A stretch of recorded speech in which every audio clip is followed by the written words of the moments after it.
Hello friends, आप सबका हार्दिक हार्दिक अभिनंदन है हमारे इस चैनल पर। अगर आप हमारे इस चैनल पर फर्स्ट टाइम आए हैं तो चैनल को सब्सक्राइब कीजिएगा, साथ ही साथ बेल आइकन के बटन को भी प्रेस कर दीजिएगा, जिससे कोई भी नोटिफिकेशन आप तक सबसे शीघ्र पहुंच सके। तो आज हम लोग इस वीडियो में प्रियतम कविता के जो कवि हैं सूर्यकांत त्रिपाठी जी निराला जी हैं, और इस वीडियो में हम लोग प्रियतम कविता के विभिन्न प्रश्नों के उत्तर जानने वाले हैं। तो चलिए इस प्रश्नों को देखा जाए। सबसे पहला देखिएगा आप लोग, ये वस्तुनिष्ठ प्रश्न है। पहला क्वेश्चन आप सभी के समक्ष ये रहा, विष्णु ने नारद को किसे अपना प्रधान भक्त बताया। यानी जो विष्णु जी है वो नारद जी को किसे अपना प्रधान भक्त बताया, तो हो जाएगा सज्जन किसान को। ठीक। अगला क्वेश्चन देखिएगा, प्रियतम कविता के रचयिता का नाम क्या है। तो सूर्यकांत त्रिपाठी निराला जी, यानी निराला यहाँ पर सिर्फ उपनाम दिया है। सज्जन किसान ने दिन भर में कितनी बार ईश्वर का नाम लिया, तो 3 बार। नारद का दूसरा नाम क्या है जी, तो योगी राज। लघु उत्तरीय प्रश्न है, नारद क्या पूछने विष्णु के पास गए, तो नारद जी विष्णु के पास यह पूछने के लिए गए कि पृथ्वी पर उनका सबसे प्रधान भक्त कौन है। नारद जी किसकी परीक्षा लेने उसके पास गए, तो नारद जी विष्णु के प्रधान भक्त जो एक सज्जन किसान की परीक्षा लेने उसके पास गए।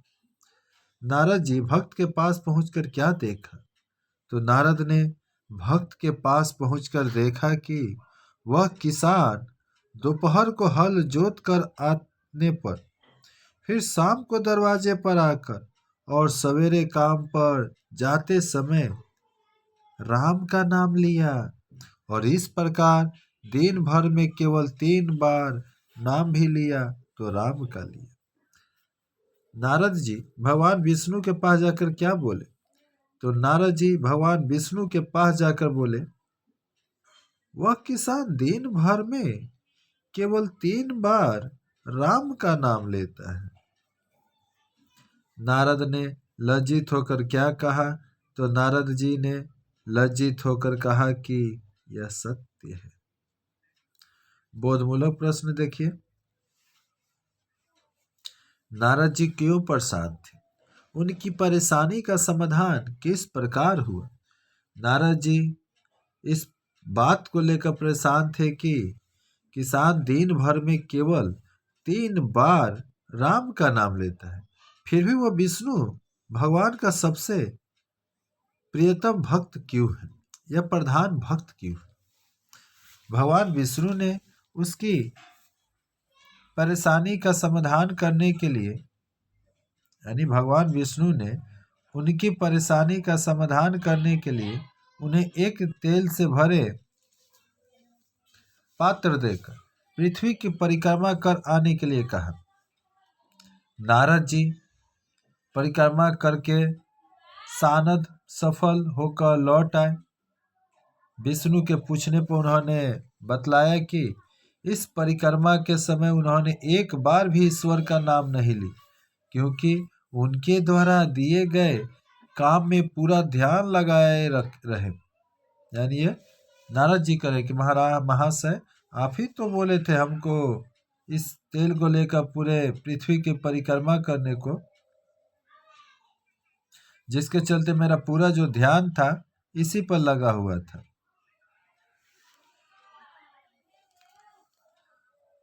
विष्णु ने समाधान करते हुए स्पष्ट कर दिया कि वह किसान भी तो मेरे द्वारा दिए गए काम और जिम्मेदारियों का निर्वाह करते हुए भी 3 दिन भर में 3 बार राम का नाम ले लेता है, इसी कारण वह प्रधान भक्त है। और इस प्रकार नारद जी की परेशानी का समाधान हो गया।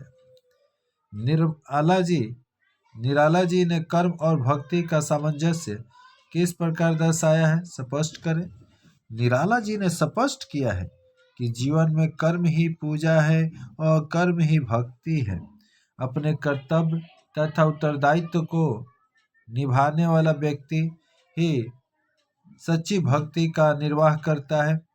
कर्म की उपेक्षा कर भक्ति करने वाला, यानी कर्म की उपेक्षा कर भक्ति करने वाला कभी भगवान का सच्चा भक्त नहीं हो सकता। अब काम को छोड़ दीजिए, लगे भगवान की भक्ति करने, तो सच्चा भक्त थोड़े हो जाइएगा। मनुष्य को संसार में रहकर अपने कर्तव्य का पालन करना चाहिए और ईश्वर का नाम भी लेना चाहिए। कविता में निराला जी ने कभी किसान के उदाहरण से यह स्पष्ट कर दिया है कि किसान दिन भर काम करता है, फिर भी समय निकालकर 3 बार राम का नाम भी तो लेता है। इसी कारण वह विष्णु का सबसे प्रधान भक्त है। अतः कर्म की उपेक्षा कर भक्ति का महत्व नहीं हो सकता, क्योंकि यह संसार कर्म भूमि है और सभी को अपने कर्म करना ही पड़ता है। अतः जो कर्म की उपेक्षा कर भक्ति का ढोंग रचता है न, वह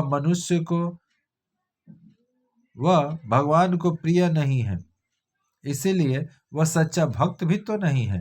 अतः कर्म करते हुए भक्ति करना सर्वथा उचित और सही मार्ग है।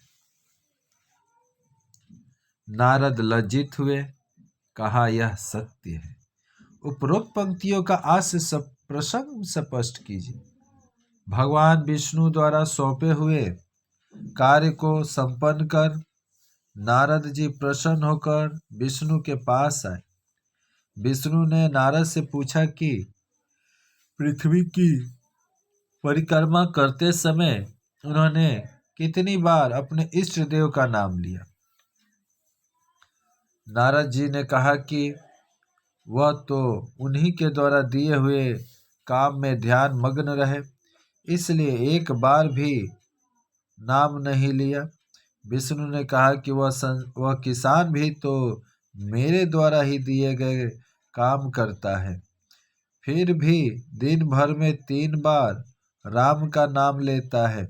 यह सुनकर नारद जी लज्जित हो गए। उन्होंने सत्य को स्वीकार कर लिया और यह मान लिया कि सचमुच वह किसान भगवान का सबसे प्रिय, और यह सर्वथा उचित और सत्य बात भी है। दीर्घोत्तरीय प्रश्न, नारद जी ने किस प्रकार किसान की परीक्षा ली और विष्णु ने उनकी शंका का समाधान किस प्रकार किया। एक दिन योगीराज नारद विष्णु जी के पास जाकर उनके सर्वश्रेष्ठ भक्त के बारे में पूछे। विष्णु ने एक सज्जन किसान को अपना सबसे प्रिय भक्त बतलाया। नारद विष्णु की स्वीकृति लेकर उस प्रियतम के विषय में जानकारी प्राप्त करने के लिए पृथ्वी पर उस किसान के पास पहुंचे कि आखिर ये कैसे किसान भगवान विष्णु का प्रिय भक्त हो सकता है। आखिर चल के देखा जाए तो कहा जाए तो स्वीकृति लेकर आ गए किसान के पास। वह किसान दोपहर के समय हल जोत कर घर आया और प्रभु के नाम का स्मरण करने किया। स्नान भोजन के पुनः बाद अपने काम पर चला गया। संध्या समय पर आकर फिर ईश्वर का नाम लिया। सवेरे काम पर जाते समय राम के नाम का स्मरण। नारद को आश्चर्य हुआ कि दिन में केवल 3 बार स्मरण करने वाला किसान ही भगवान को परम प्रिय क्यों हो गया।